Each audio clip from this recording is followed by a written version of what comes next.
Shalom, shalom, shalom, Israel. Adonai Eloheinu, Adonai Echad. Shalom, shalom, shalom, Israel. Adonai Eloheinu, Adonai Echad. Shalom, shalom, shalom, Israel. Adonai Eloheinu, Adonai Echad. Hola, ¿qué tal? ¿Cómo estás, estrella rutilante del cosmos infinito? Bienvenida, bienvenido a Metamorfosis y Vida con María Avalon. El vídeo de hoy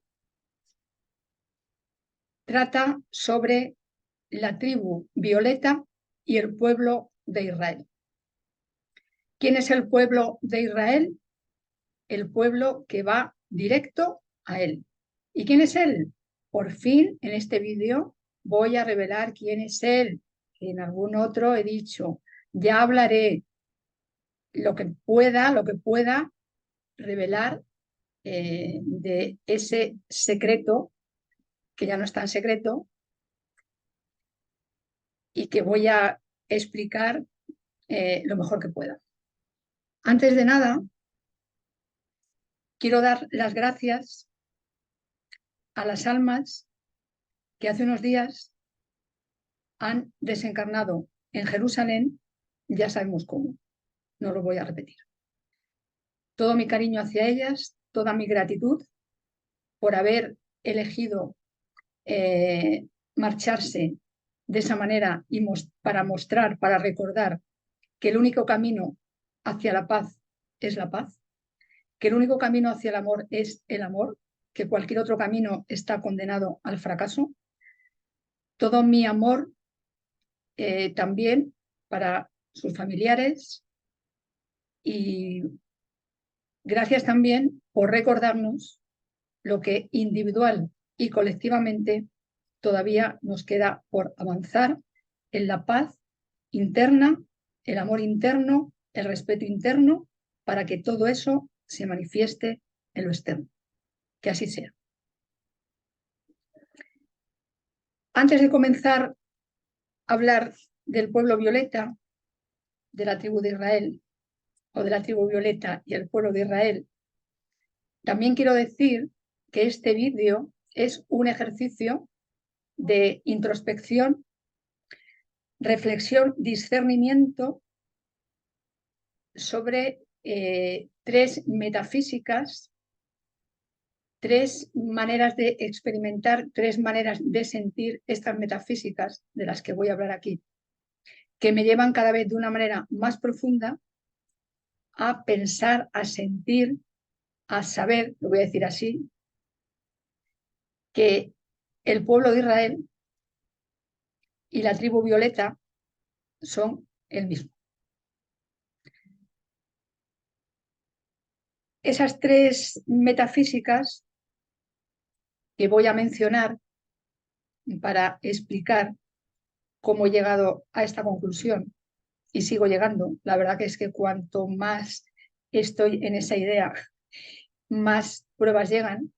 Soy consciente de que, como nos explica la física y la mecánica cuánticas, que quien busca, quien observa algo, incide, afecta a la búsqueda, a lo que observa y al resultado. Soy plenamente consciente. Y también soy consciente de que como en el fondo, en el principio de todos los principios, en el origen de todos los orígenes, solamente está la conciencia, la llamemos como la llamemos, pues también me pregunto, puede que sea que encuentro lo que voy buscando porque subjetivamente estoy predispuesta, y claro que sí, admito esa posibilidad, y también admito la otra posibilidad porque las dos son compatibles. Y al final es la conciencia la que nos va dando pistas, la que nos va dando mensajes, la que va poniendo miguitas en el camino para que encontremos nuestra verdad. Que lo que voy a expresar aquí solamente es un trocito de lo que es verdad para mí y de lo que tiene sentido para mí, única y exclusivamente. Como no puedo quedármelo solo para mí, porque ya no estamos en ese momento, o por lo menos yo no quiero quedarme para mí lo que voy descubriendo, al menos una mínima parte de lo que voy descubriendo. Lógicamente todo no se puede compartir, no habría tiempo material para ello. Sí me considero en la responsabilidad de transmitir estas ideas y la relación que tiene la tribu violeta y el pueblo de Israel con una de las esferas, como no, del árbol cabalístico de la vida, es una esfera que tiene que ver precisamente con el compartir. Así que aquí estoy compartiendo el producto de ese discernimiento, de esa introspección, de esa reflexión, y que espero que a alguien le sirva como mínimo un poquito. Y a quien no le sirva nada, ya sabes, busca por tu propia cuenta, porque quien busca encuentra. Así que, dicho esto, voy ya entrando de una manera más detallada en materia. Voy a mostrar aquí esta pizarra, porque de todo esto voy a hablar, y para que quede como un esquema. Hay más cosas que no he tenido espacio en la pizarra para apuntarlas. Bueno, con esto es un buen esquema de lo que voy a hablar aquí y que voy a mencionar un poco brevemente para que no se me pase nada. Voy a hablar de tres metafísicas, he dicho. ¿Cuáles son esas tres metafísicas? Por supuesto, hay muchísimas más. Una de ellas es la metafísica de los rayos de fuego cósmico. Otra es la metafísica astrológica. Y otra es, como no podría ser de otro modo, la metafísica cabalística. En las tres encuentro puntos en común con esa asociación del pueblo de Israel, el pueblo que va directo a él, con la tribu violeta. Voy a hablar de Nesara Gesara, sí, porque está relacionado todo esto con Nesara Gesara, no de la manera que se suele decir, no de la manera que mucha gente espera, aunque sí está relacionado con el pueblo de Israel, está relacionado con la tribu violeta. Voy a hablar de varias palabras hebreas que nos dan muchas pistas en relación con esta unidad entre el pueblo de Israel y la tribu violeta. Cuando digo pueblo, cuando digo tribu, no me estoy refiriendo a un país, no me estoy refiriendo a un territorio, no me estoy refiriendo a una bandera, no me estoy refiriendo a una nacionalidad, no me estoy refiriendo a un partido político, no me estoy refiriendo a una religión, mucho menos que nada me refiero a una religión. Y no porque la religión sea un problema, que no lo es, sino por la manera en que o en qué se han convertido las religiones, que en eso que se han convertido las religiones, el judaísmo, una de ellas, es donde está el problema, no en la religión en sí. Como no es un territorio, como no es un país, como no es una bandera, como no es un gobierno, nada tiene que ver con el gobierno terrestre, aunque les vendría muy bien a los gobiernos terrestres tener en cuenta los conocimientos cabalísticos, los conocimientos de los rayos, los conocimientos astrológicos y todos los demás que hay en relación con el alma, con la esencia, con el ser. Como no es ese tipo de pueblo, cualquiera, haya nacido o no israelita, puede pertenecer al pueblo de Israel, el pueblo que va directo a él, puede pertenecer a la tribu violeta. De hecho, más bien es al revés. Esa tribu violeta, ese pueblo de Israel, que es un pueblo de almas, por supuesto, que es un pueblo de esencias, por eso está fuera de banderas, pasaportes, etcétera. Es un pueblo encarnado en el planeta Tierra a lo largo de siglos. ¿Para qué?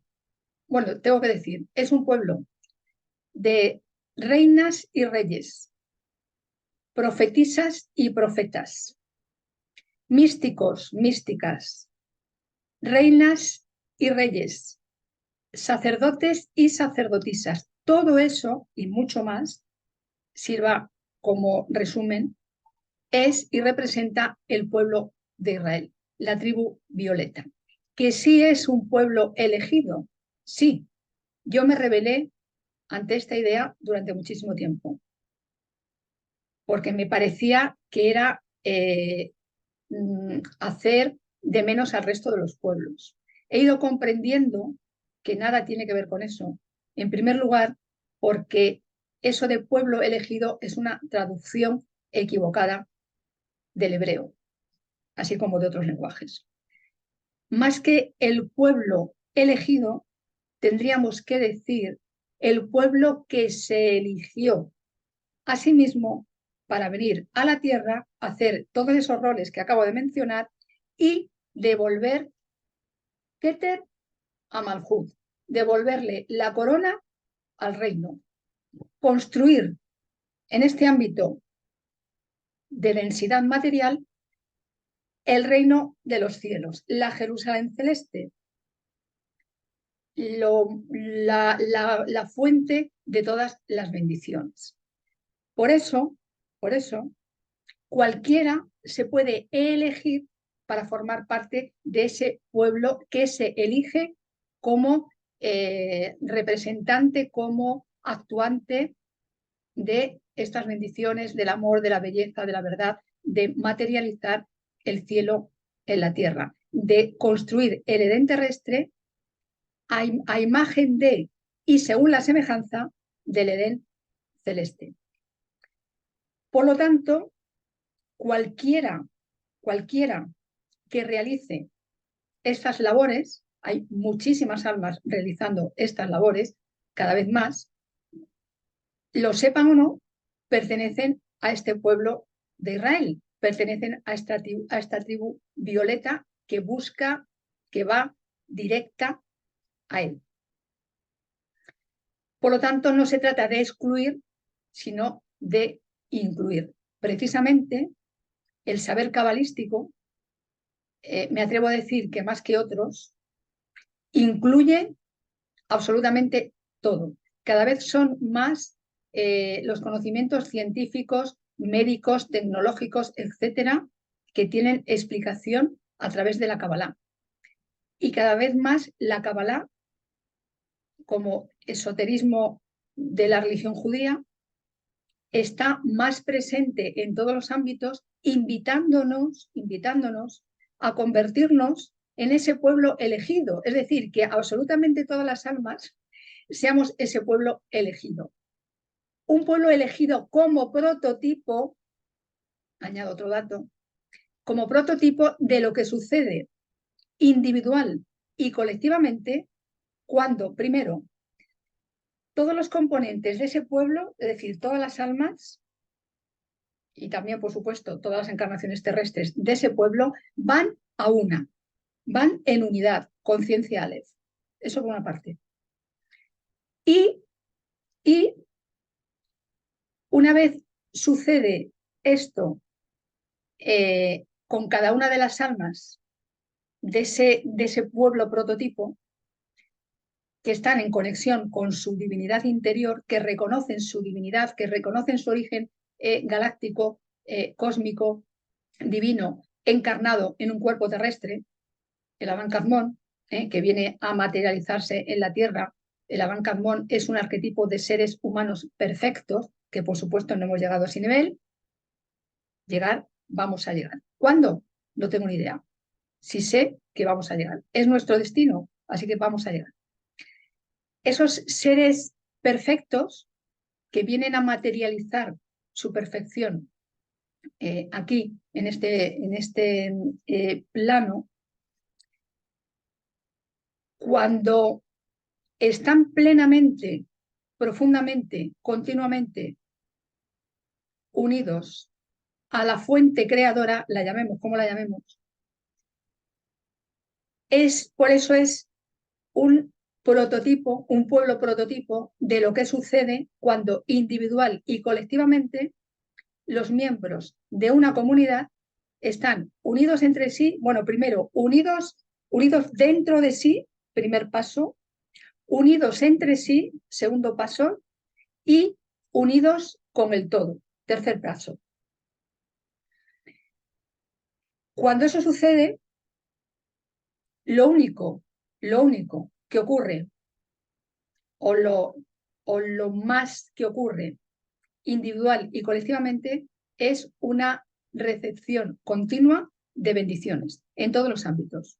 En el ámbito de la salud, en el ámbito económico, en el ámbito de las relaciones, en el ámbito científico, en el ámbito político, en absolutamente todos los ámbitos. Y por eso el pueblo de Israel siempre se ha manifestado, siempre se ha entendido como pueblo elegido, sí. Ahora, insisto, como pueblo elegido como prototipo de lo que sucede cuando se vive en esa conexión permanente con la divinidad, interna, colectiva y superior. Quizá te preguntes, ¿hubo algún tiempo en el que eso ocurrió? Sí, sí. Hubo épocas de la humanidad en las que eso ocurrió. La humanidad de esas épocas vivía en esa unión perfecta que provocaba ese aluvión, ese diluvio de bendiciones. ¿Qué pasó? Bueno, ya lo sabemos un poquito. Según iba pasando el tiempo, pues había almas que querían ejercer más poder, había almas que empezaron a pensar, a sentir que como recibían la luz de la fuente, ellas eran quienes generaban esa luz. Ahí nace la idolatría. Y en ese querer ser como la fuente creadora, siendo o estando en una vibración superior, pues eso ha provocado que esas distintas humanidades, aun habiendo alcanzado un grado muy alto en su evolución, se vinieran abajo. Ya sabemos, y bueno, muchas de las almas que estamos encarnadas ahora en el planeta Tierra, seguro que hemos estado ahí y hemos estado participando de esa destrucción para darnos cuenta de que ese no es el camino, de que no se puede nunca separar el enchufe de la central eléctrica. Es la central eléctrica la que emana luz, es la central eléctrica la que emana energía, es la fuente que emana agua, pon el símil que quieras, y los distintos seres somos únicamente, y esto es muy bonito y muy grande también, somos únicamente vasijas receptoras de esa luz.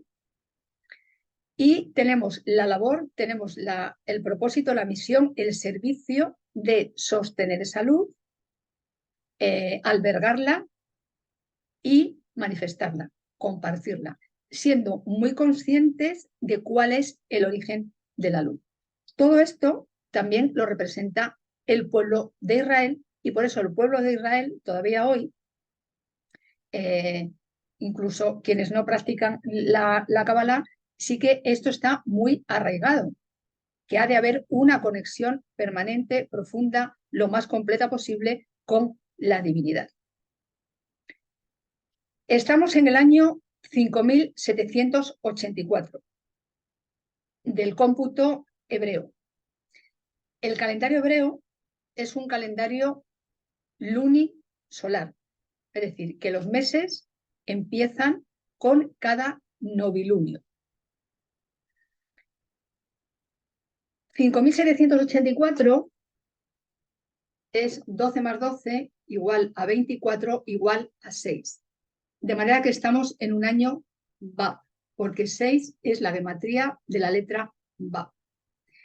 Y la letra Ba es las unidades, la decena es la letra Samet, que vale 60, y la centena es la letra men final, que vale 600.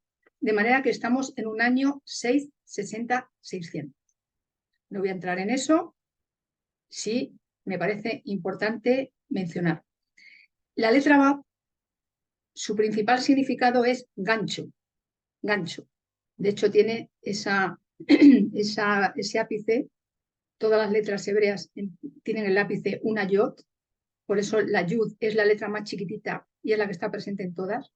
Ese ápice, esa yud, es como un ganchito ¿con qué? Un ganchito con la divinidad, para luego bajar esa divinidad a la tierra. Así que durante este año, esta letra y todos sus códigos, todas sus frecuencias, todos sus significados astrológicos, del tarot, etcétera, van a estar muy, muy presentes. Venimos del 5783, que sumaba 5, y 5 es la letra G. Yud, G, Bat, G forman el tetragrama. De manera que la Bab, en la que estamos en este año, el código con el que estamos en este año, 5784, es la tercera letra del tetragrama. Y, como explican muchos sabios cabalistas, la G es una Dalet y una Bab al revés. La G es una ventana, significa ventana, y la Bab gancho. Es decir, que esa ventana, esas ventanas que hemos abierto durante el año 5783, vamos a tener la posibilidad de conectar, enganchar, comunicar de una manera más profunda con lo que hemos visto ahí, cada cual individualmente, colectivamente también, por supuesto, con eso que se ha manifestado que estaba detrás de esa ventana. He dibujado aquí la estrella de David porque la gematría 6, el número 6, son las 6 puntas de la estrella de David, el Maguen David, y es la unión de un triángulo masculino y un triángulo femenino. De ahí que el Maguen David sea un símbolo, sea una geometría sagrada, sea una energía, un código tan potente, porque une de manera perfecta la energía masculina, la energía femenina. De esto también va el pueblo de Israel, el pueblo que va directo a él.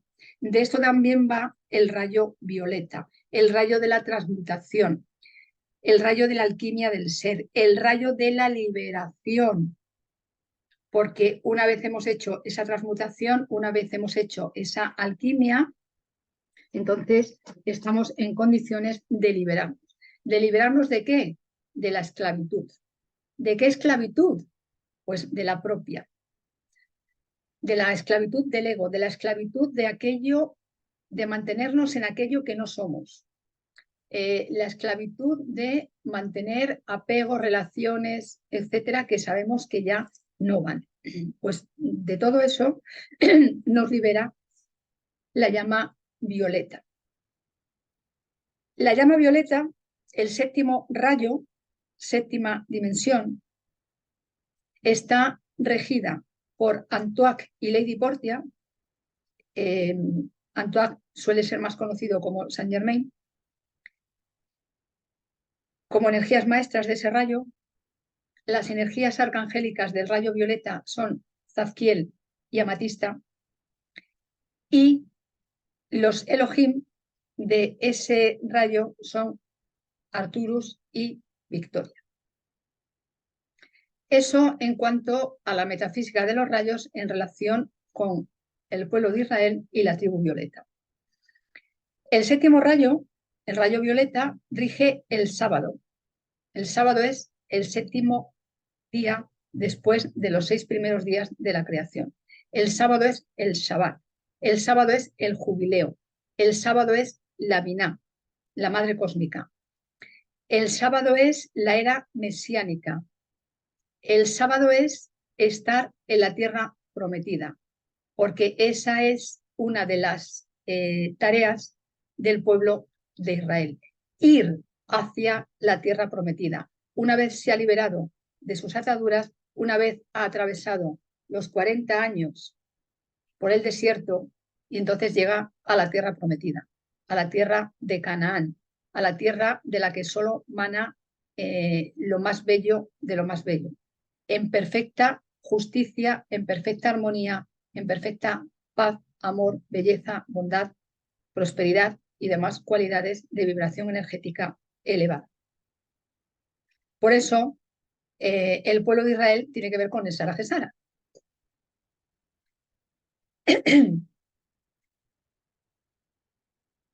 En la Torá,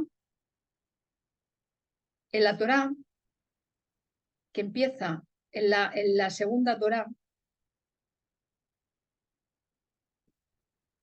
que empieza por la palabra Bereshit, porque la primera ya se sabe que fue destruida, la primera Torá empezaba por la letra Aleph y fue escrita en piedras de zafiro.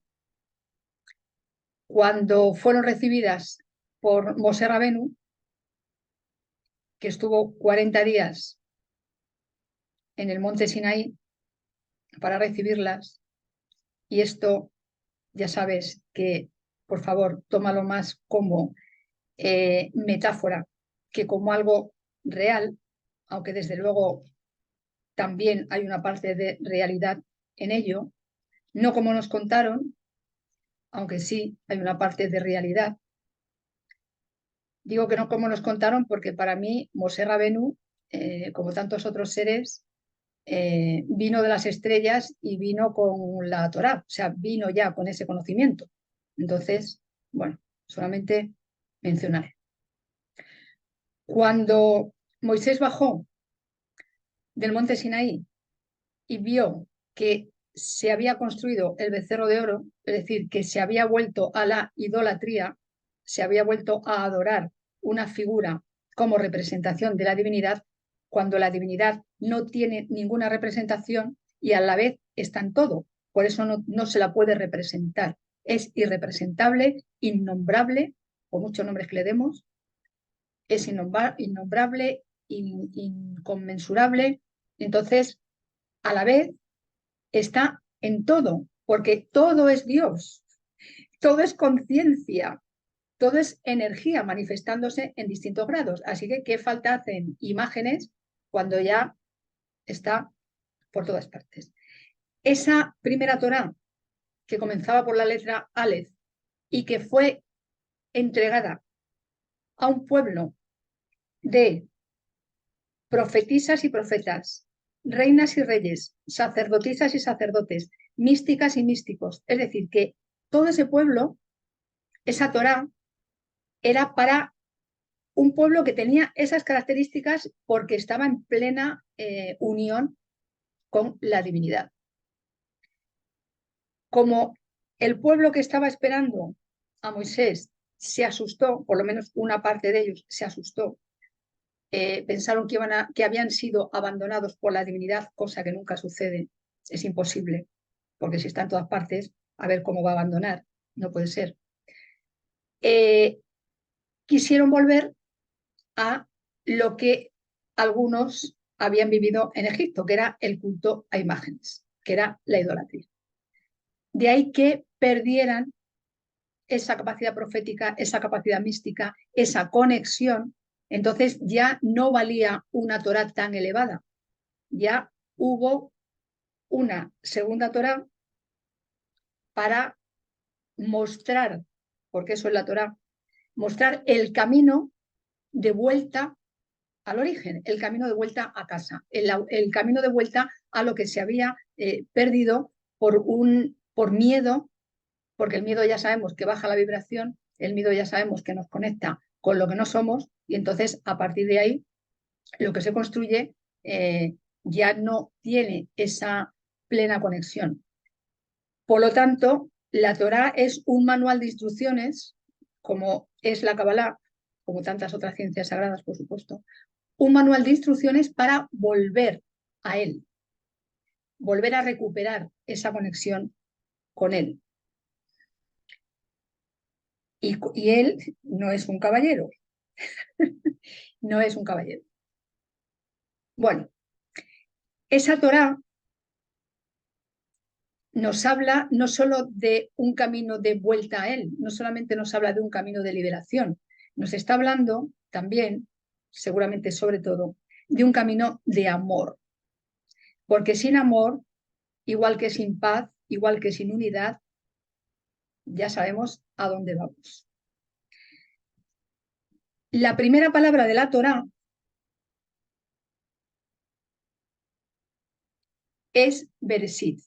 Y la primera letra de esa primera palabra, Bereshit, es la letra Bet. Bereshit suele traducirse como en el principio. Y la última letra de la Torá es la letra Lamed. Esta letra Lamed, que es la última de la Torá, está en la última palabra de la Torá, que es precisamente Israel, el pueblo que camina directo a él. Me río porque estarás pensando, y venga con él y no revela el secreto. Que sí, tranquila, tranquilo, que lo voy a revelar. También esta es una manera de que tú, sobre todo si conoces la Kabbalah, vayas haciendo tus propias cábalas, tus propios cálculos, tus propias hipótesis, tus propios insights de por dónde va la cosa. Entonces, si ponemos Lamed Bet, forman la palabra Lev, que significa corazón. Esta palabra, Lev, corazón, tiene una gematría de 32. La misma gematría que esta otra palabra, que es Kevod, que significa gloria. Sí, porque cuando volvemos a él, volvemos a la gloria. O sea, no hay otro lugar al que volver. Porque cuando volvemos a casa, cuando volvemos al origen, cuando volvemos a conectar con lo que en verdad somos y con la fuente de eso que somos, esto último, imprescindible, entonces estamos en la gloria. Y cuando estamos en la gloria, ¿necesitamos algo más? Seguramente no. Bueno, la parte material, sí. La parte álmica, la parte de esencia, con la gloria ya tiene muchísimo. Si a Lev le damos la vuelta, ya sabes que una de las maravillas del hebreo es que se pueden permutar las letras, se pueden añadir letras, se pueden dividir las palabras. Tenemos Bet Lamed, que esta palabra significa no, significa nada. Porque justo cuando nos volvemos nada, ya estamos en el todo. Así que volvemos de nuevo a estar en el corazón. El corazón, como suelo decir, no entendido como órgano físico, no entendido ni siquiera como chakra, sino entendido como punto central, como energía central que nos recuerda a qué estamos unidas, de dónde venimos y a dónde hemos de volver. Entonces, corazón como eso, como centro, como núcleo, como lugar de unidad, como lugar de reunión, como lugar de conciliación.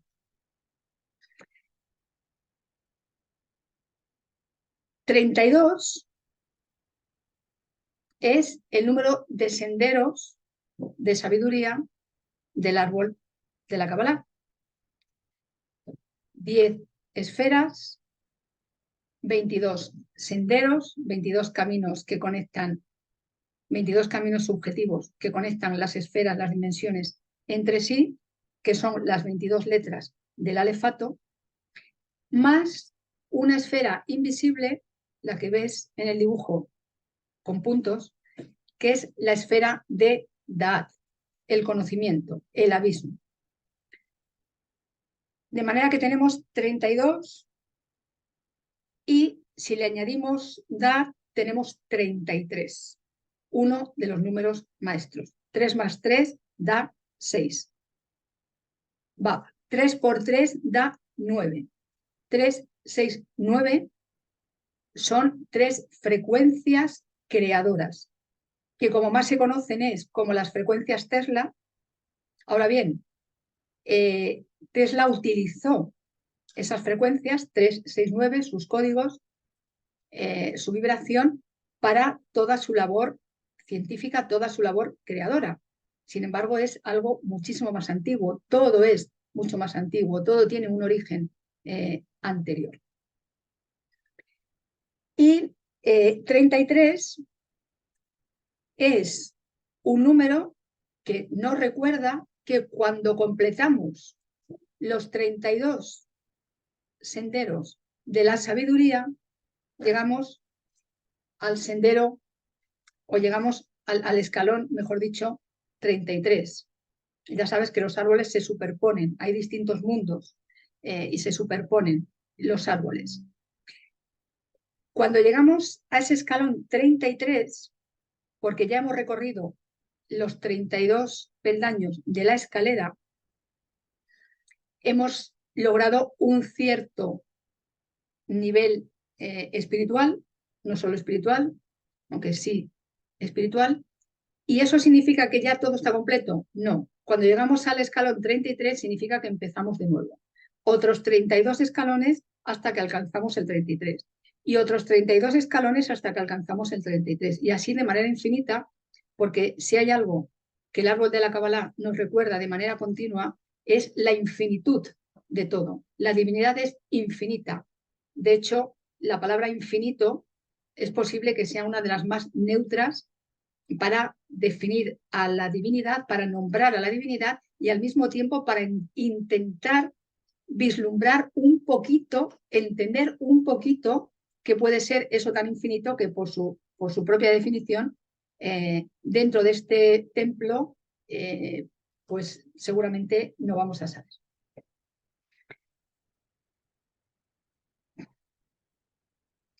Bueno, voy a decir quién es él, porque si no digo quién es él ya, no puedo explicar esta otra gematría. Y para decir quién es él, voy a referirme a Gesed, porque todo esto de lo que estoy hablando, toda esta relación que yo encuentro entre el pueblo de Israel y la tribu violeta, tiene no solo, porque por supuesto es el árbol entero, como representación también de ese pueblo, como representación del alma, no solo la esfera de Gesed, aunque sí, por las características de esta esfera, la que marcaría la clave de esta hipótesis que yo mantengo. Ya sabes que hay 4 mundos en el árbol de la Kabbalah. Cada uno de esos mundos corresponde, hay un mundo para los nombres de Dios, otro mundo para los arcángeles, otro mundo de los coros angélicos, otro mundo de las esferas planetarias. En Gesed, esos 4, eso que yo llamo los 4 poderes de cada sefirá,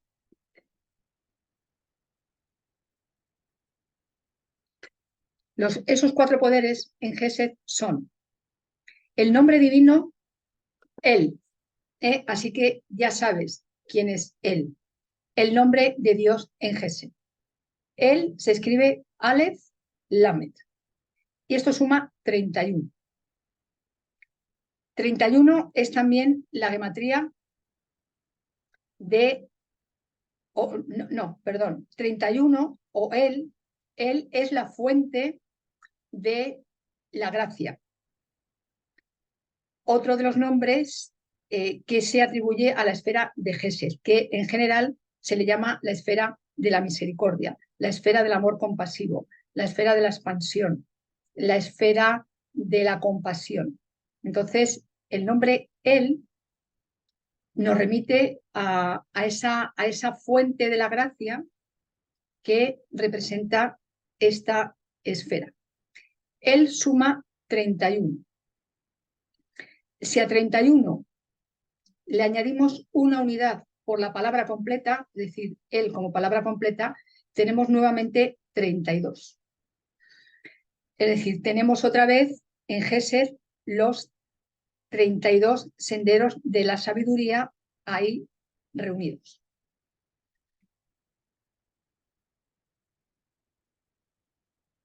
Aleph, que es la primera letra del alefato, tiene un valor gemátrico de 1. Y 1 es Ejad, que significa unidad. La gematría de Ejad es 13, la misma que Ahabá, amor. De manera que en esa primera letra del nombre El, que es la Ale, estamos recordándonos, o nos recuerda la unidad. Al recordarnos la unidad, como tiene la misma gematría que la palabra Ahabá, amor, también nos recuerda el amor, que precisamente es uno de los atributos de la esfera de Gesed. Y si 13 lo multiplicamos por 2, tenemos el tetragramatón, que suma 26. Y el tetragramatón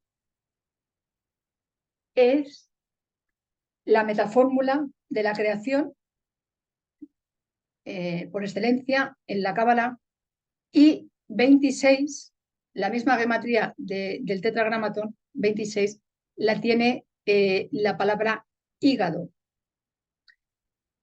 que es un órgano imprescindible para la creación, para la manifestación terrena de lo que creamos con las emociones y con la mente. De ahí que las meditaciones cabalísticas siempre pasamos la luz por el cerebro, el corazón y el hígado, los 3 puntos clave para que se materialice lo que electrifica la mente divina y lo que magnetiza el corazón, las emociones, los sentimientos de más elevada vibración.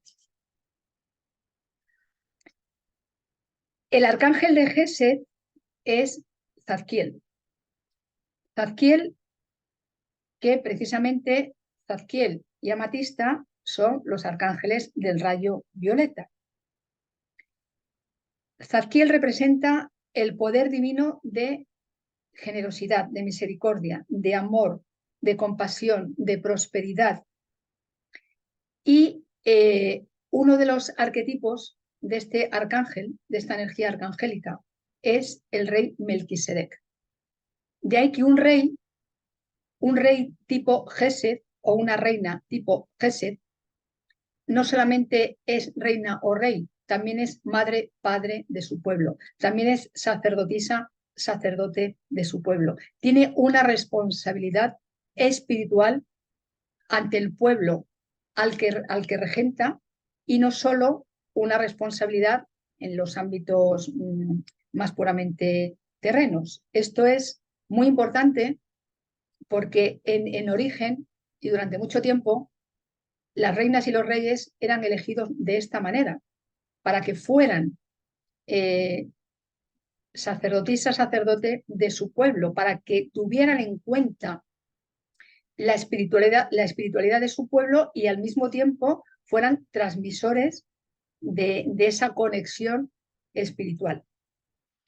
El coro de ángeles de Gesed son los Hasmalín, los brillantes, que son unas sustancias energéticas resplandecientes que manifiestan, expanden esa luz en los universos inferiores.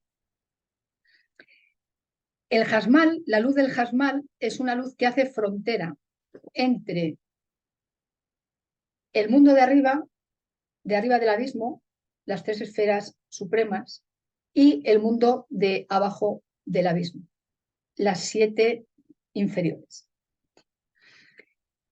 Y esa luz del Hasmal, esa luz que es brillo, luz espiritual, brillo blanco puro, brillantez, luego se manifiesta en el septenario de la forma, 7 rayos, Netzach, de manera multicolor, de manera resplandeciente. Es decir, que el brillo de Gesed se convierte en resplandor en Netzach. Nesara y Gesara están aquí. Y la esfera planetaria que rige a Gesed, que está relacionada con Gesed, es Sedek. Sedek es el alma que está detrás del planeta Júpiter, planeta regente de los linajes astrológicos de Sagitario y Piscis. Y ahora que he mencionado estos dos linajes, voy a mencionar la parte astrológica de toda esta historia. Israel, antes de llamarse Israel, se llamaba Jacob. Jacob era su padre. Se llamaba Jacob. Jacob luchó con el ángel de la muerte y lo derrotó. ¿Qué representa el ángel de la muerte? El ángel representa las energías astrales sin control por parte de la conciencia humana. De manera que Jacob logró ese control sobre las fuerzas astrales y derrotó al ángel de la muerte. A partir de ahí, como había elevado su conciencia, su nivel de conciencia, su nivel espiritual, pasó a llamarse Israel. La palabra Jacob tiene su raíz en una palabra hebrea, ekeb, que significa talón. El talón es un nivel espiritual incipiente porque el talón en el cuerpo humano es la parte más baja, está en el pie. Y a partir del momento en que, bueno, sí, que se me olvidaba, en esa lucha con el ángel no lo pudo derrotar, no le pudo quitar la vida, sí le dejó una herida en el talón. Israel cojeaba del talón. Eso no impidió que hubiera dado ese salto evolutivo en cuanto a su conciencia y su conciencia espiritual. Si a Israel, Yud, Samech, Yud, Sin, Res, Aleph, Lamed, permutamos, tenemos la palabra Ros, Li, Res, Aleph, Sin, Lamed, Yud. Ros significa cabeza y Li significa mi. Por lo tanto, Israel, Rosli, dado la vuelta en Rosli, significa mi cabeza. Por lo que Israel pudo llamarse de esta manera gracias a que su nivel de conciencia, su nivel espiritual había subido a la cabeza como arquetipo de la mente divina, no la cabeza física. Y otra manera de permutar esas letras de la palabra Israel es diciendo Yasar el. Yud, Shin, Res, Aleph, Lamed, él, que significa directo a él. De ahí que el pueblo de Israel sea el pueblo que va directo a él. Una vez que ha pasado el estado espiritual del talón, ha llegado al estado espiritual de la cabeza y entonces ya está en condiciones de ir directo a él. Aunque ese estado de conciencia, ese nivel espiritual de Israel no es el último. Hay otro que vendría después y que es el estado Yesurun. Yesurun significa visión, percepción, vislumbre. Vislumbrar, percibir desde lejos el mundo espiritual. Es decir, que es un grado evolutivo superior al grado de Israel y que nos permite no solamente vislumbrar, ese mundo espiritual, ese mundo superior, sino también que se nos revelen hasta donde merezcamos y hasta donde seamos capaces de comprender y de manejar los secretos de ese mundo espiritual.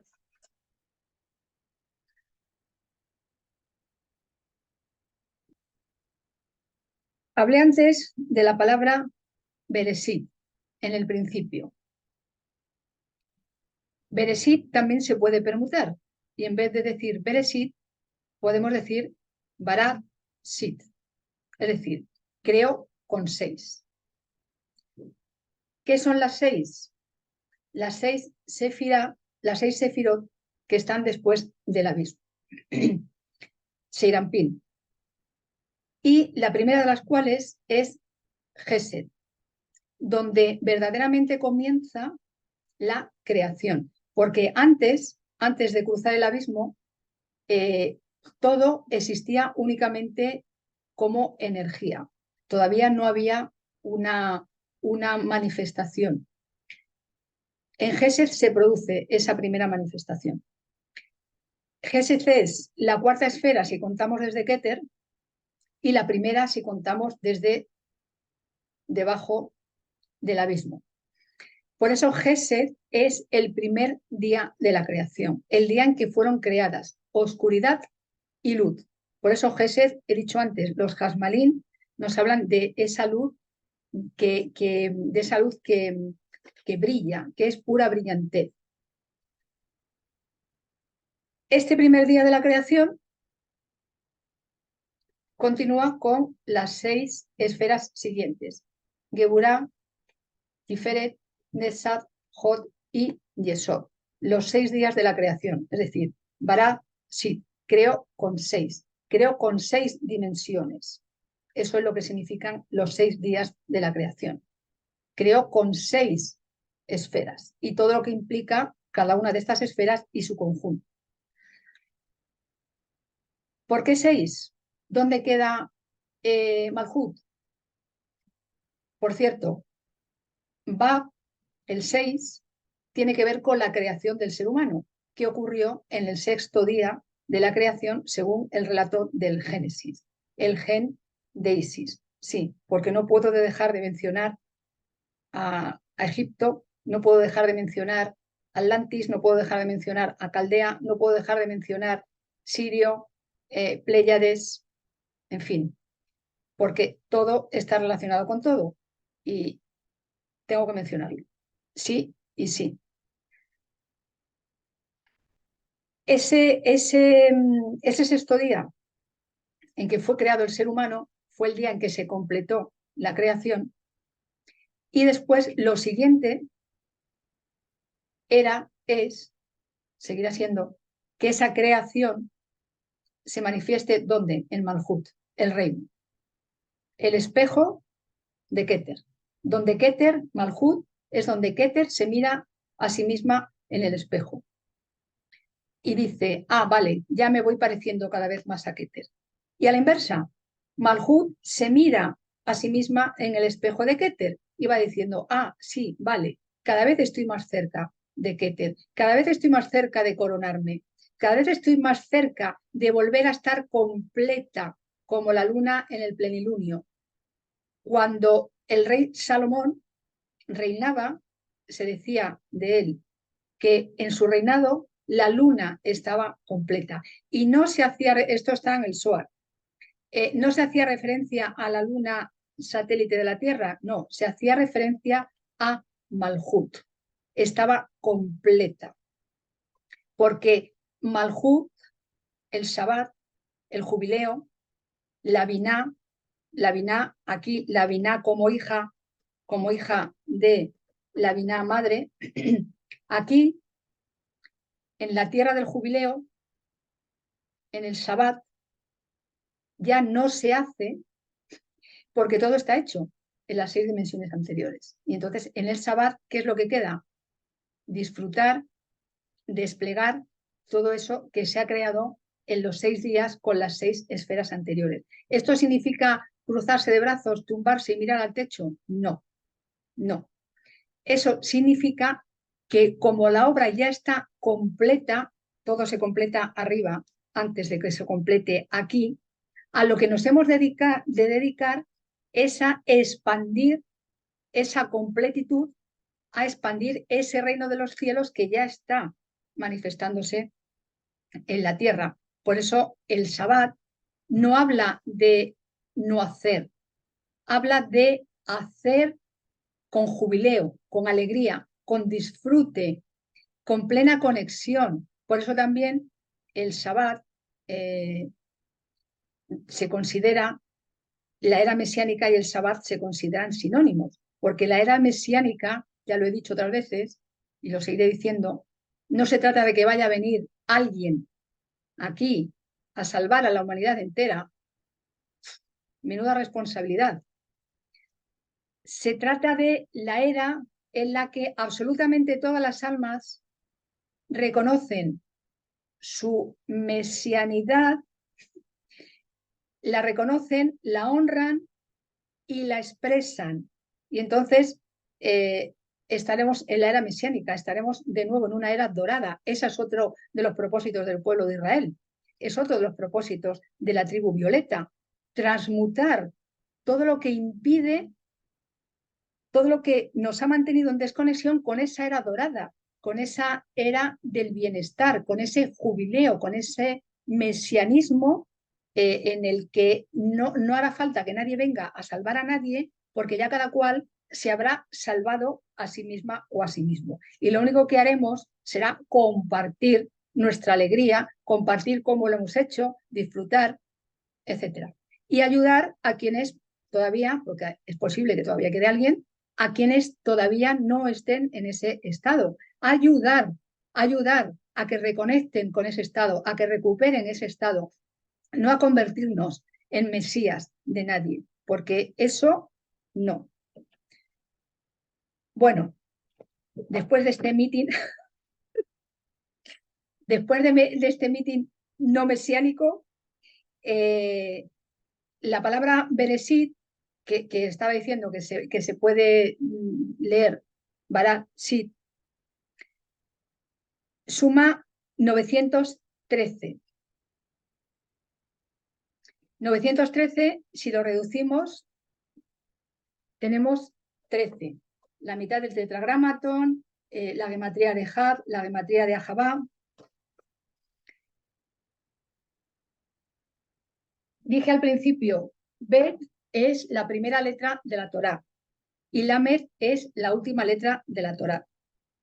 Bueno, pues la Torá, cuya última palabra es Israel, Israel, Yud, Shin, Res, Aleph, Lamed, suma 541, que reducido da 10, que reducido da 1, es decir, Aleph, conciencia, Aleph.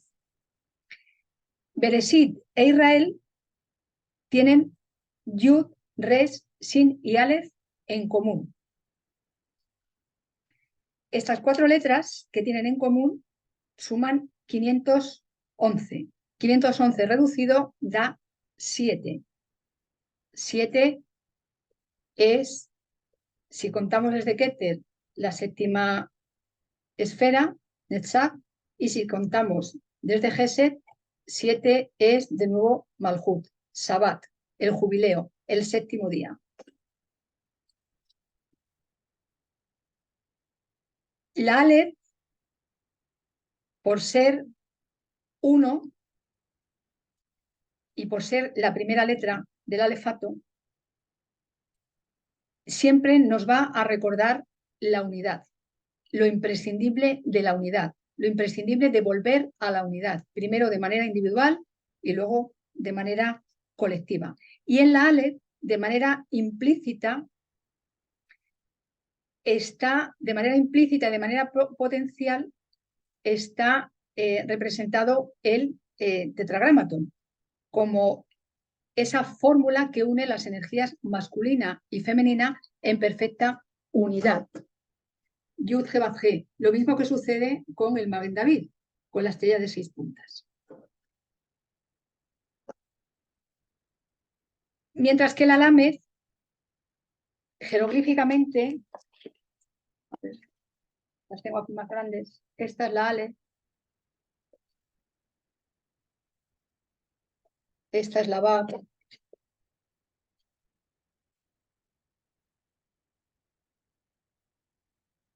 Esta es la Lamed.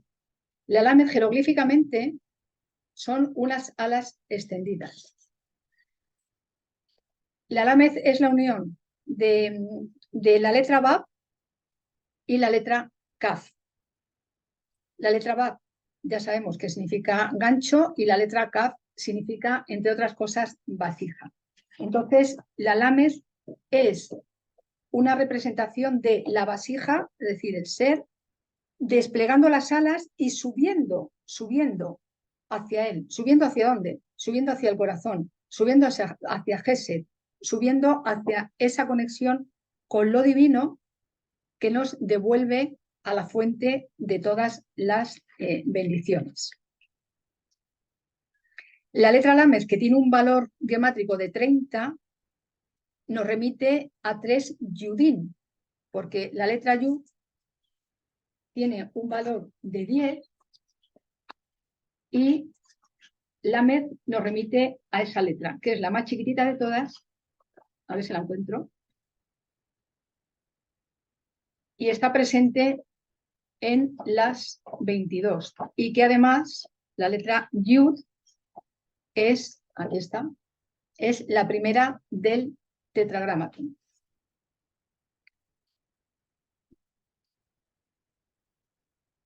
Así que Lamed siempre, la gematría de una letra, la gematría de una palabra nos va a remitir a otra, nos va a remitir a otra, nos va a remitir a otra. Entonces eso va ampliando el campo de visión, eso va ampliando el secreto que cada vez se revela de una manera más clara, de una manera más entendible.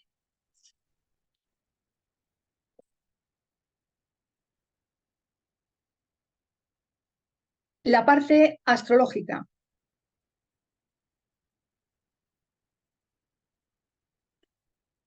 Israel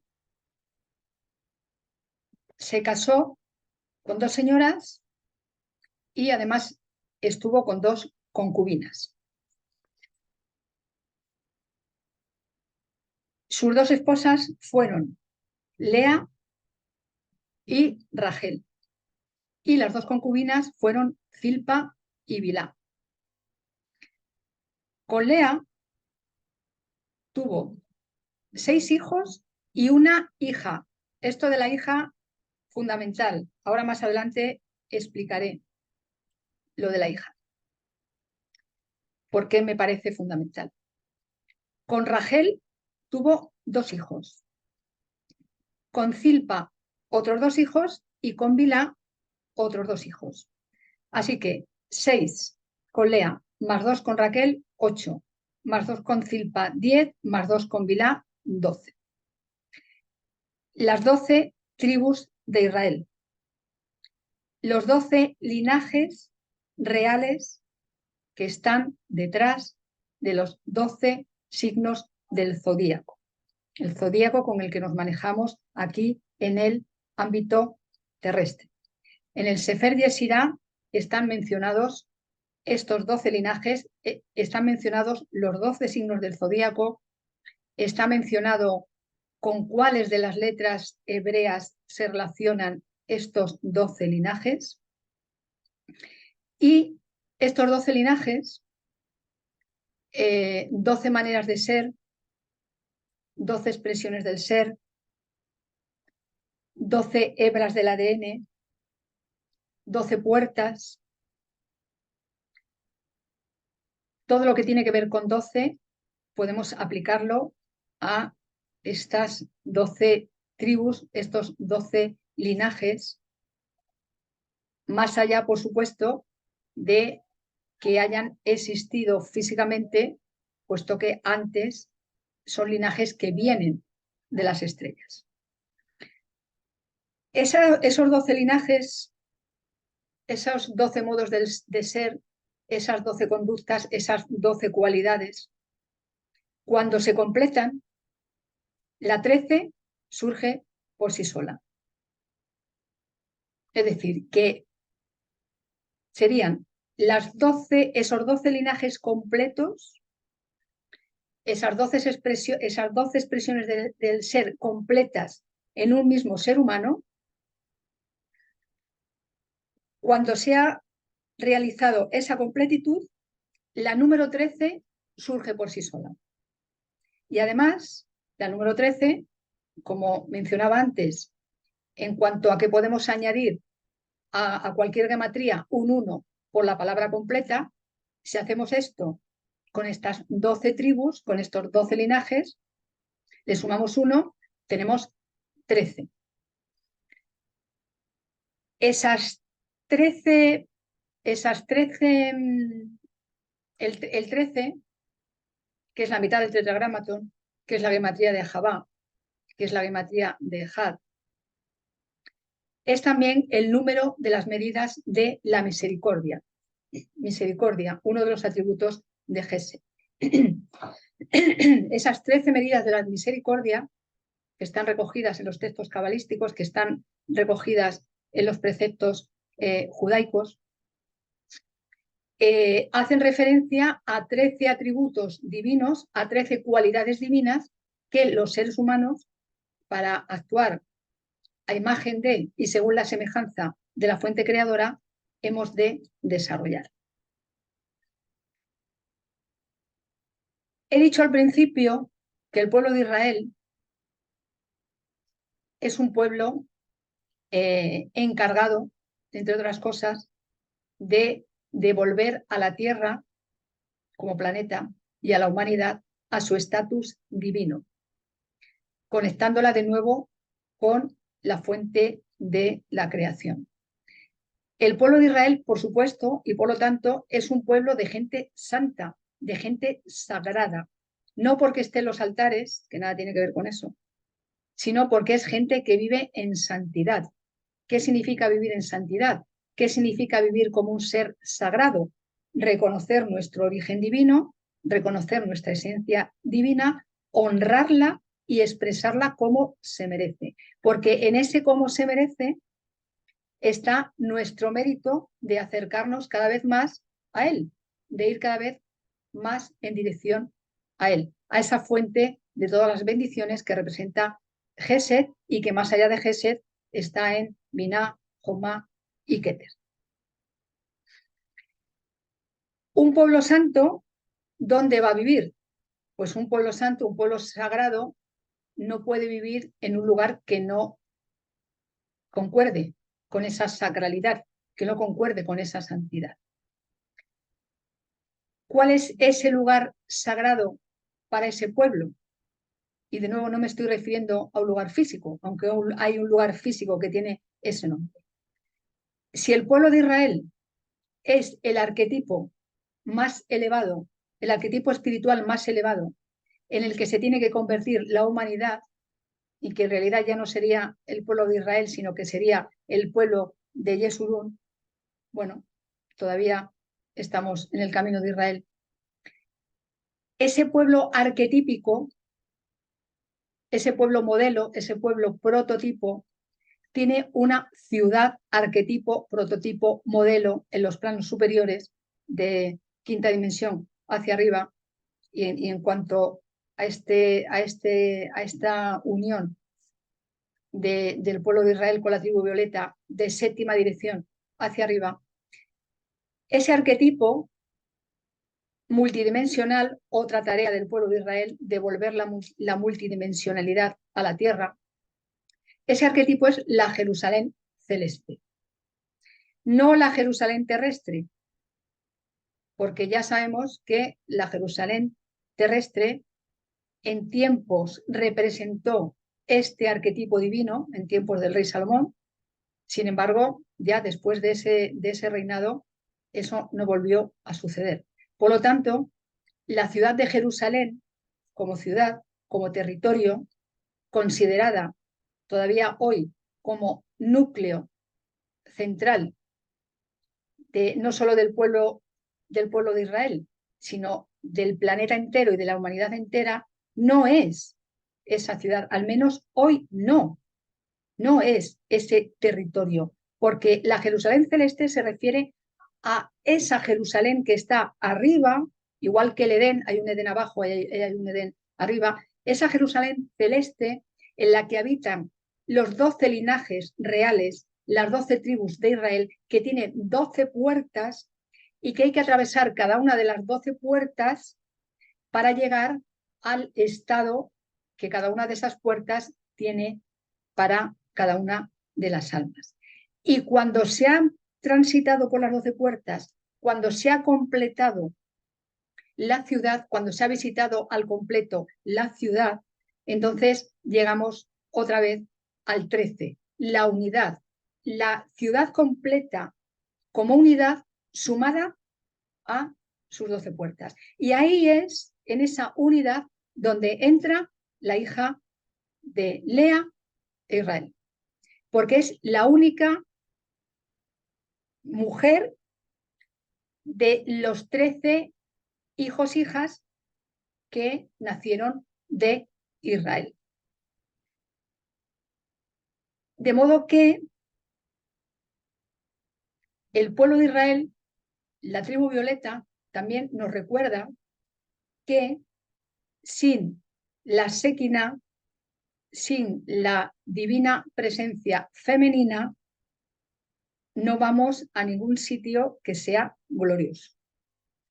Ella es imprescindible en este camino hacia la gloria, en este camino que nos lleva directo a Él.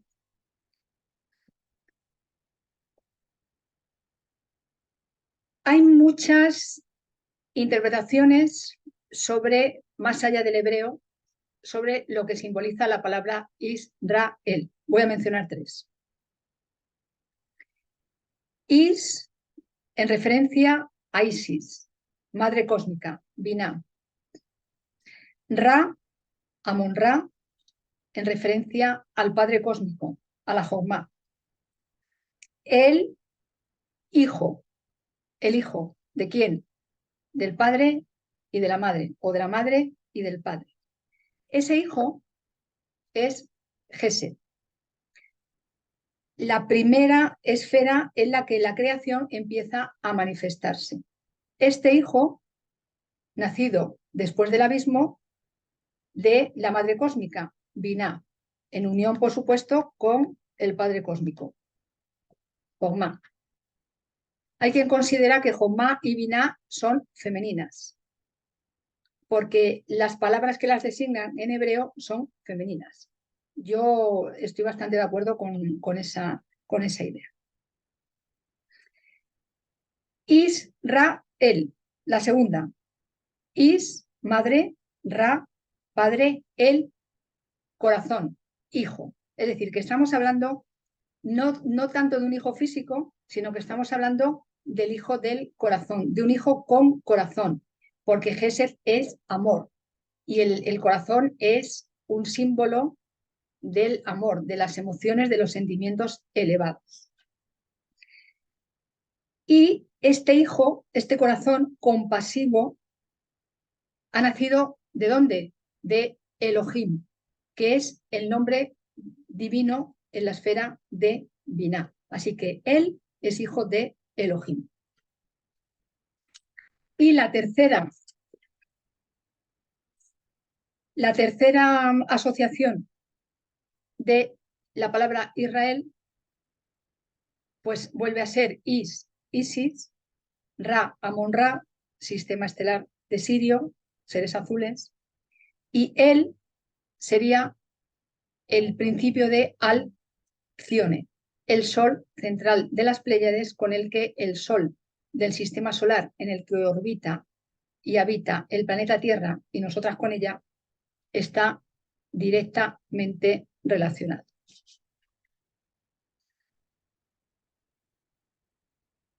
Vamos con el color violeta, que todavía no he hablado del color violeta.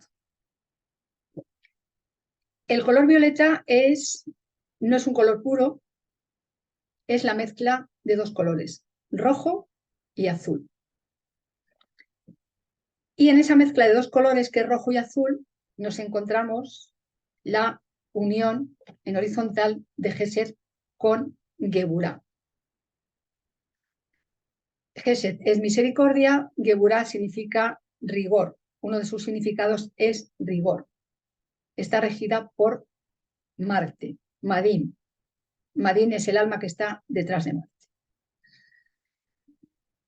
¿Por qué rojo más azul? O sea, ¿por qué la tribu violeta es, según mi sentir y mi experiencia, el pueblo de Israel? Porque precisamente el pueblo de Israel, otra de las atribuciones que tiene, y vuelvo a insistir, que es un pueblo de almas, que nada tiene que ver con nacionalidades, nada tiene que ver con pasaportes, vienen a realizar justicia, porque no podemos crear el cielo y la tierra si no hay justicia. ¿Y qué significa justicia? Un reparto justo de todo lo que hay. Y aquí entran Nesara y Gesara. Un reparto justo de absolutamente todo. Todo está para compartir. No está para quedármelo yo, que sería la conciencia de Geburá. Recibir para mí. No. Ese recibir para mí, que sí, claro, primero tengo que recibir porque si no recibo, a ver qué doy. Para dar un vaso de agua tengo que tener el vaso y tengo que tener de dónde coger el agua, si no es imposible. Ahora, ese vaso de agua y esa agua, una vez que la he recibido, sé que la he recibido para compartirla. ¿Para compartirla con quién? Con mis semejantes. Y entonces ahí entra la unidad de Gesed con Geburá, de la misericordia con el rigor. No puede haber un exceso de misericordia, no se puede dar todo a la gente, porque entonces ya sabemos lo que pasa cuando a la gente se le da todo sin que haga absolutamente algo para conseguirlo. Y de alguna manera, pues eso es, bueno, de alguna manera no, quito lo de alguna manera, es propaganda, es un modo de te pago para que no hagas y entonces ya luego pues vas a estar de acuerdo con lo que yo diga. No, el pueblo de Israel no viene a hacer eso. Y el otro extremo sería el rigor absoluto, el esfuerzo absoluto. Los límites, no, tampoco, porque entonces alguien que está completamente en límites está en una cárcel. Entonces, por eso es el equilibrio entre los límites, tienen que existir, claro que sí, ahora de una manera compasiva, de una manera amorosa. Y la compasión, el amor, la expansión, la generosidad, la misericordia han de existir, sí, de una manera limitada. Todo tiene que tener un límite. Si no hay límite, no hay creación. Este es otro error. Para que haya creación ha de haber un límite. Mi cuerpo material es un límite, sí. Es que para que mi alma y mi esencia se puedan expresar aquí, tiene que haber este límite que marca el cuerpo, el límite como estructura, no el límite como algo que me limita.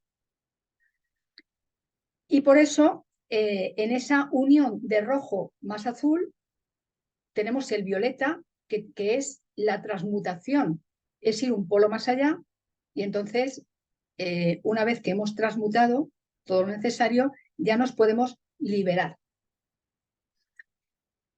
Estas dos esferas están aquí en una tríada que se llama la tríada de la conciencia moral. Y la tercera esfera aquí presente es Tiferet, el centro del árbol y el centro del ser. Tiferet está relacionada con el sol, está relacionada con el linaje de Leo, así como Geburá está relacionada con el linaje de Aries. ¿Qué representa aquí esta tríada? Por cierto, voy a mencionar aquí 3 tríadas en las que interviene Gesed y esta nomenclatura se la debemos a Jaime Villarrubia, de bendita memoria. Esta tríada de la conciencia moral añade a esta unión de misericordia y de rigor, añade la autenticidad, la belleza, la genuinidad del ser. Precisamente el arquetipo, o uno de los arquetipos de Tiferet es Jacob, Israel. Uno de los arquetipos de Gesed es Abraham, otro de los arquetipos de Geburá es Isaac. Abraham es el padre de Isaac y Isaac es el padre de Jacob, Israel. Esto también mucho más simbólicamente y místicamente que de manera histórica. Si lees la historia de cada uno, vas a comprender el para qué cada uno de esos arquetipos representa lo más genuino de esa esfera. Gesed interviene en una segunda tríada, Gesed, Netzach, Tiferet. He dicho antes, aquí está Nesara Gesara. Sí, ahora lo voy a explicar. Nesar refleja en el campo astral y en el campo multicolor, en los 7 rayos del arco iris, en los 7 colores, en todos los septenarios, refleja la luz de Gesed, la luz del Jasmal. Esta es la tríada de los deseos, porque si no hay deseo, no nos movemos. El deseo es uno de los motores. Ahora, ha de ser un deseo que parta del ser, no un deseo que parta de Yesod, del ego, sino un deseo que parta del ser, porque ese deseo que parte del ser nos va a llevar a que se cumpla ese deseo, a que se cumpla ese propósito. ¿Por qué Nesara Gesara? Bueno, en realidad sería Nesara aquí, Gesara aquí. Cuando se promulgó la ley Nesara, que bueno, no voy a explicar ahora porque hay muchísimas explicaciones de lo que significa la ley Nesara Gesara. Cuando se publicó la ley Nesara, de un reparto justo de la riqueza, que vuelvo a insistir, no es lo que mucha gente piensa. Mucha gente piensa que Nesara Gesara es que se va a empezar a repartir dinero, que nos van a empezar a ingresar en la cuenta bancaria euros, dólares, liras egipcias, cada cual la moneda que use en su país, y para que dejemos de laborar y entonces nos dediquemos a hacer nada. No, no va por ahí, no va por ahí. No se trata de dar para no hacer. Se trata de repartir con justicia los recursos, las riquezas, física y metafísicamente hablando, todas las riquezas, los alimentos, el dinero, el saber, la salud, la ciencia, la tecnología, absolutamente todo ha de repartirse de manera justa. Otro de los propósitos y tareas del pueblo de Israel. Sí, tiene muchas. Uf. Y estoy diciendo unas poquitas. Cuando esa ley Nesara se promulgó y se pretendía hacer ese reparto justo de la riqueza, se promulgó nada más que para los Estados Unidos de América. No se pudo llevar a cabo esa ley, porque hubo algo similar a lo que ha pasado hace unos días en Jerusalén, ciudad, que impidió que se pusiera en marcha el plan Nesara. Como la divinidad solo da puntada sin hilo y al final siempre y en todo está Dios, está la conciencia, está la causalidad superior, el sentido superior de todo, aunque la causalidad de aquí, la causalidad terrena, no lo comprenda. Gracias a eso que pasó, que fue luctuoso, que fue doloroso, también gracias a esas almas que desencarnaron en aquel momento, se amplió la ley Nesara y pasó a llamarse ley Gesara, porque ya la pretensión no es que ese reparto justo fuera en Estados Unidos de América, sino que fuera en todo el planeta, porque así es como tiene que ser. Ya no puede haber guetos, ya no puede haber pueblos elegidos en el sentido elegido que se le dio a ese término. Ciudadanos de distinta categoría. No, en ese sentido ya no, porque todas las almas tienen la misma categoría, son almas. ¿Tienen diferencia de desarrollo? Sí. ¿Tienen diferencia de frecuencia de acuerdo con ese desarrollo?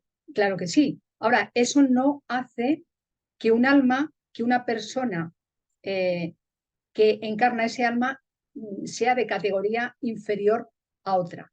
No. Eso ya es algo que hemos de trascender. Ni siquiera quien gobierna un país, quien reina en un país, es superior a otro. De hecho, un rey, un gobernante, es un servidor de su pueblo, aunque no es así como hasta ahora han actuado. Entonces, claro, cuanta más nuestra conciencia evolucione y nos lleve a ser más Geset Geburat Tiferet, más Geset Netzach Tiferet, más compasivos, más amorosos, más dadores, nos pareceremos más a la divinidad, entonces reivindicaremos que fuera quienes ocupan los puestos públicos en gobiernos, en empresas, en instituciones, en colegios, universidades, etcétera, reivindicaremos que estén en consonancia con nuestro nivel interior. No nos vamos a conformar con menos de eso. Y la última tríada en la que está envuelta Gesed es la formada por Jomá, Gesed y Tiferet, que es la tríada de la mística, porque sin mística no vamos a ningún sitio que nos lleve a la gloria. Hemos de volver a abrazar la mística. Y para terminar, mencioné antes los 12 linajes nacidos de Israel. Mencioné a la única hija que tuvo Israel con Lea. Gracias, Lea, por haber traído una hija al mundo. Gracias a todas las que traen hijas al mundo y, por supuesto, a todas las que traen hijos al mundo. Ahora, la energía femenina es imprescindible porque es la que coagula y hace falta mucha coagulación para que el cielo se manifieste en la tierra. En referencia a la hija de Lea Israel, hablé de la Jerusalén celeste. Y voy a decir ahora qué significa la palabra Jerusalén.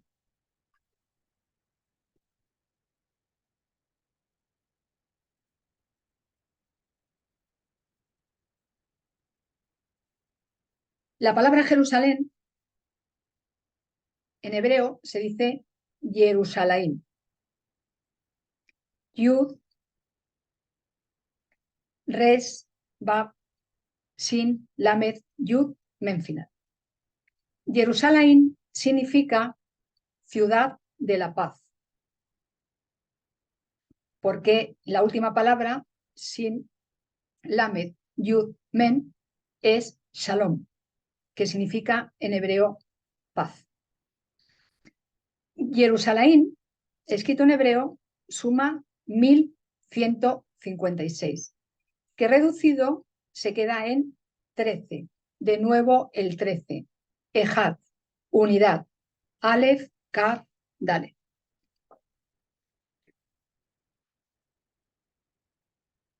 Shalom significa paz y también leído de otra manera, Salem significa completo. Así que Jerusalén nos está hablando de ciudad de la paz y nos está hablando de ciudad completa. Esa ciudad completa a la que me he referido antes, que está en el mundo arquetípico, y que esa ciudad completa representa al ser humano completo, perfecto, el Adán Kadmón, manifestado aquí en el planeta Tierra. Porque así como está el arquetipo del pueblo de Israel, el arquetipo de la ciudad celeste de Jerusalén, eso también tiene que verse manifestado en el ser humano completo, divino, galáctico, cósmico, terreno, con todos sus elementos, sus 5 elementos, en perfecta armonía, con sus 2 polaridades en perfecta armonía, para que eso se manifieste en el planeta Tierra. Así que esa ciudad de Jerusalén es cada ser humano convertido en Adán Kazmón, igual que el pueblo de Israel lo forman las distintas almas encargadas de manifestar ese Adán Kazmón y de manifestar esa unión perfecta, continua, profunda, permanente con la divinidad. El rey Salomón, la palabra en hebreo se dice eslomo. Eslomo, a la palabra eslomo se le da el significado de pacífico, porque fue un rey que verdaderamente logró la paz en Israel. Hacía pactos con los reinos vecinos y con los no tan vecinos y fue capaz de mantener la paz. Así que a ver, no vamos a volver a ese momento porque es imposible volver atrás, eso ya se vivió. Sí hemos de recordar qué representa eso para que eso vuelva a suceder aquí en el planeta Tierra. Olvidé mencionar antes, cuando hablé de Gesed, que Gesed en hebreo se escribe Het Samer Dalet. Esto tiene una gematría de 72, uno de los nombres, uno de los códigos paradigmáticos en la Kabbalah. De hecho, 72 son las trinidades creadoras cabalísticas, más conocidas como los 72 nombres de Dios. No porque a Dios se le pueda nombrar, sino porque hay 72 energías, 72 ternas, 72 conjuntos de 3 letras que nos ayudan a conectar con distintos aspectos de la divinidad. 7 más 2 da 9, así que de nuevo nos encontramos con el 9. Cada vez que nos encontramos con el 9, el 6 o el 3, nos vamos a encontrar con las otras 2 frecuencias, porque siempre van de la mano.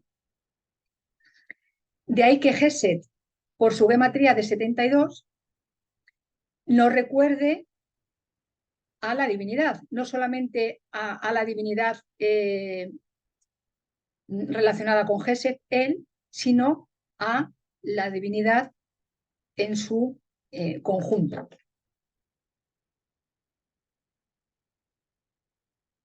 Y bueno, sí, quiero mencionar que el corazón, al que antes me referí, Albert Goslan, dice que el gallo, el canto del gallo, es en verdad el canto del corazón. Es decir, que cuando canta el gallo, lo que canta es el corazón. El kikiriki del corazón, tocando Diana, por la mañana, por la tarde, por la noche, a la hora que sea, para recordarnos que hemos de volver a él, que hemos de volver al corazón.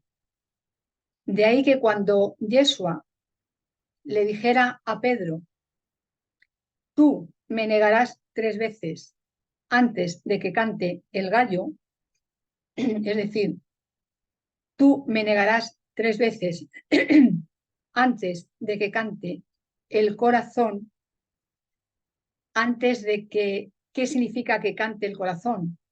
Tú me negarás 3 veces antes de reconocer que dentro de ti, no solamente en el corazón, en tu ser, en tu esencia, está el ser divino que eres. Y me negarás a mí, Yeshua, como una manifestación humana y terrena de esa esencia divina que todos somos.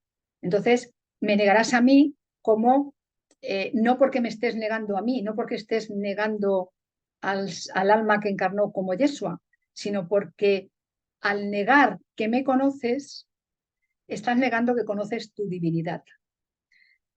Y si niegas que conoces tu divinidad, pues no vas a poder realizar lo que has venido a hacer aquí, o lo vas a realizar de una manera menos potente y menos bella de la que podrías llevar a cabo.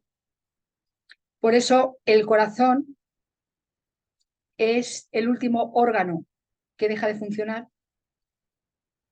es el que bombea la sangre, y el corazón es el que nos recuerda con su kikiriki, su latido, que estamos vivos, que hemos venido a vivir esta vida y que estamos en la responsabilidad de hacer que esta vida sea lo más bella, verdadera, bondadosa, gesérica posible.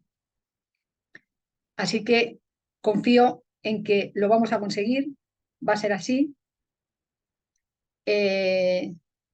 No puede ser de otra manera, porque ya las otras maneras ya las hemos vivido, las hemos experimentado, las hemos desarrollado. Así que ahora lo que toca es, quien quiera, formar parte de ese pueblo de Israel, ese pueblo que va directo a él, de esa tribu violeta encargada de traer de nuevo la transmutación liberadora del cielo a la tierra. Amén, amén, amén.